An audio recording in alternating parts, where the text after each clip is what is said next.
Bismillahirrahmanirrahim and Assalamu alaikum warahmatullahi ta'ala wabarakatuhu to each and everyone, especially to you, sir. So, today, I am going to show you how to identify and how to produce the sound of lam and waw. So, as you can see, we provide here different types of examples of each letter for you to visualize what are those things that I am going to talk about here. So, as you can see, we are going to pair each letter with the different types of short vowels, which is the fatha, dhamma, and kasra. The first letter that we are going to identify and produce a sound is lam. As you can see at my background, lam is being paired with fatha. Therefore, we can read it as la. La. Lam plus fatha will produce a sound of la.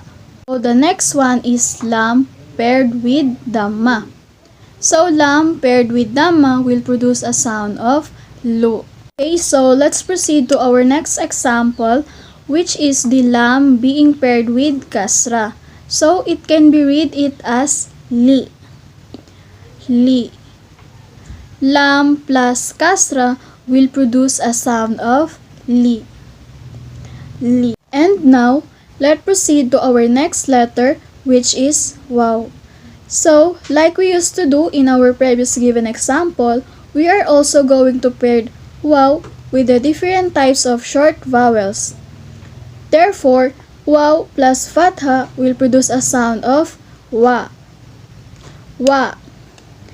As you can see, every letter that being paired with fatha will automatically be sounded as a or letter A in an English form. So, waw plus fatha, wa. Okay, so the next one is waw plus dhamma. Waw plus dhamma will produce a sound of wo.